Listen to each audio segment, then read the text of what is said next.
आपदाएं ये अलग अलग तरह की होती हैं। कोई आपदा मैन मेड होती है, कोई आपदा नेचुरल होती है, और एक आपदा ऐसी भी होती है जो कि एडमिनिस्ट्रेटिव जो ग्राउंड है उसके आधार पर तैयार होती है।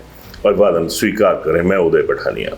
आज मैं एक ऐसी आपदा के ऊपर बात करने जा रहा हूँ जो मैन मेड भी है और एडमिनिस्ट्रेटिव भी है। मैं बात कर रहा हूँ बेरोजगारी के मुद्दे पर। पिछले कई दिनों से या महीनों से या यूं कहें कि कई सालों से जो बेरोजगारी की समस्या है वो पूरे देश की तरह हिमाचल में भी प्रचंड होती हुई चली जा रही है। यहाँ पर आलम ये हो चुका है कि अगर सरकार के बयानों को सुने, सरकार की घोषणाओं को सुने, तो ऐसे लगता है कि जैसे हर महीने हजारों नौकरियां जो हैं वो दे दी जाएंगी।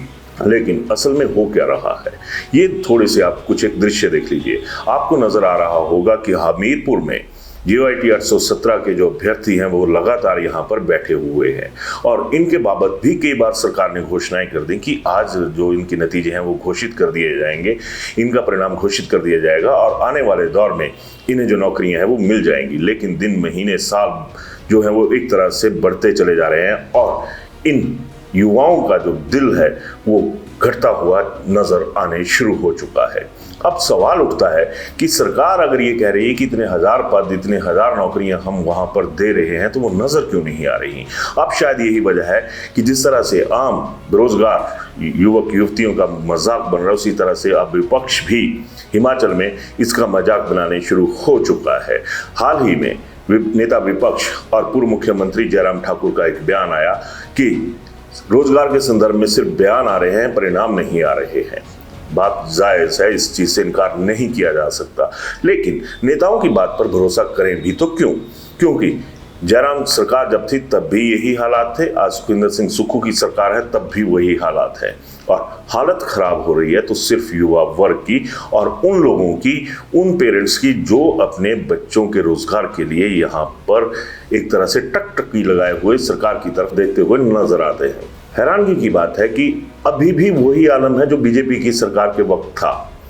बेरोजगारों के लिए जो व्यवस्था परिवर्तन है वो कहीं होता हुआ नजर नहीं आ रहा है। आज भी सचिवालय के भीतर अगर मान लीजिए 100 आदमी खड़ा है तो उसमें से कम 25-30 ऐसे युवा वहां पर खड़े होंगे जो अपने रोजगार के लिए सरकार से गुहार लगाने के लिए वहां पर पहुंचे हुए होते हैं।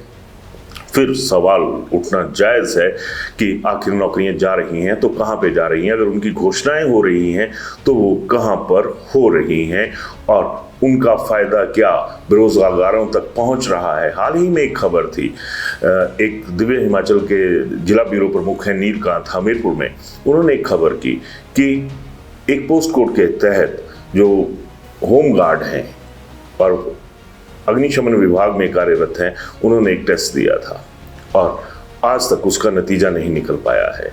और उसकी वजह से सरकार ने जिस तरह से वो विभाग के तहत ही प्रमोट होने थे, तो जो प्रति व्यक्ति लगभग 18,000 के करीब उनका जो खर्च था वो बढ़ जाना था। अब बात आ जाती है कि फिर प्रमोशंस या फिर जो सिलेक्शंस है फायरमैन की वो क्यों नहीं हुई? अब जब आग लगी है, लगती है तो बुझाने वाले भी चाहिए होते हैं। लेकिन दूसरा पहलू ये भी है कि जिस तरह से मुख्यमंत्री सुखविंदर सिंह सुक्खू आर्थिक जो कमी है, जो कमजोरियां हैं उनका जिक्र करते हैं, तो कहीं ना कहीं फिक्र करने का जिम्मा जो है वो केंद्र सरकार के ऊपर भी नजर आता है। लेकिन हालात वही है। केंद्र सरकार के बाबत ये कहा जा रहा है, हिमाचल सरकार ये कह रही है कि वो एक थैले की मदद करने के लिए तैयार नहीं है।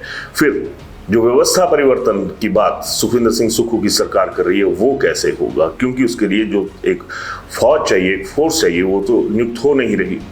अब उसी तरह से केंद्र सरकार जो ये कहती है कि हमने पैसा दिया है, लेकिन थैंकलेस है सुखविंदर सिंह सुक्खू सरकार जो बताती नहीं या मानती नहीं।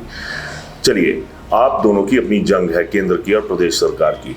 आखिर जो प्रदेश का युवा बेरोजगार है वो किससे जंग लड़े? क्या वो सिर्फ एक वोट की मशीन तक है? इससे ज्यादा कुछ नहीं है। तो जब ये तमाम चीजें एक तरह से खड़ी हैं तो जिम्मेदारी बराबर जितनी हिमाचल सरकार की है उतनी ही केंद्र सरकार की भी बनती है। ये भी एक जाहिर सा तथ्य है कि अगर ये तमाम अपॉइंटमेंट्स दे दी जाती हैं तो सरकार पर आर्थिक बोझ बढ़ेगा ही, लेकिन उस बोझ को साझा करने के लिए केंद्र सरकार की भी जरूरत होगी। और अगर सुखविंदर सिंह सुक्खू सरकार इन नौकरियों को लटका रही है तो शायद इसकी ये भी एक वजह हो सकती है कि जब पैसे ही नहीं है देने के लिए तो फिर वेतन कहाँ से दिया जाएगा और इन्हें नियुक्तियां देकर भी क्या होगा। लेकिन इसके बीच में जो सबसे बड़ी बात है वो ये है कि जब सरकारें हैं, व्यवस्था है, फिर आखिर ये सरकार और व्यवस्था है किसके लिए?